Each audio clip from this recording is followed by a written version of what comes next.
আসসালামু আলাইকুম। আশা করি সবাই ভালো আছেন। আসলে শারীরিক অসুস্থতার জন্য কিছুদিন যাবৎ আমি ভিডিও দিতে পারছি না। যদিও ভিডিওর টপিক বা স্ক্রিপ্ট সব রেডি আছে, কিন্তু ভিডিও করার মতো ওই শক্তি বা আমার ভয়েসটা ওইরকম নাই। মানে প্রায় ১ সপ্তাহ হয়ে গেছে। তো আশা রাখি শীঘ্রই সুস্থ হয়ে যাবো ইনশাআল্লাহ। তো নেক্সট আমি ভিডিও নিয়ে আসতেছি যে আপনারা কোন, কোন দেশে আপনাদের স্পাউস নিয়ে যেতে পারবেন, এটা আমি খুব শীঘ্রই দেব। এটা সবকিছু রেডি আছে। জাস্ট একদিন আমার যদি ভয়েসটা ঠিক হয়ে গেলেই আমি চেষ্টা করব এটাকে শুট করার জন্য। এরপর আরো সামনে আসবে যে লো সিজিপিএ নিয়ে অনেকে প্রশ্ন করে। আশা রাখি যে এটা নিয়ে খুব শীঘ্রই ভিডিও আসবে যে লো সিজিপিএ থাকা সত্ত্বেও কি আপনি ইউরোপে পড়তে আসতে পারবেন কিনা।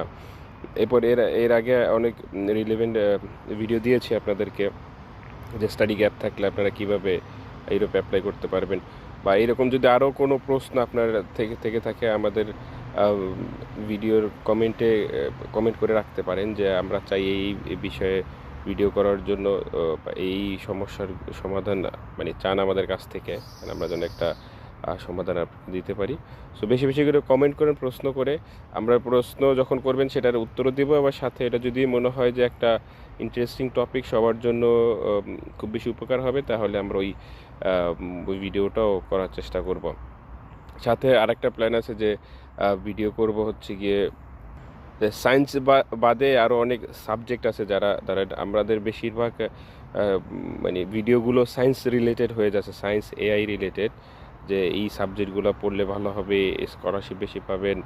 তো আমরা চাচ্ছি যে একটু অন্য সাবজেক্টগুলো, যারা অনেকে প্রশ্ন করেছেন যে ভাই অন্য সাবজেক্টগুলো নিয়ে একটু কথা বলেন। সো আমরা অন্য সাবজেক্টগুলো নিয়ে এর প্রসপেক্ট নিয়ে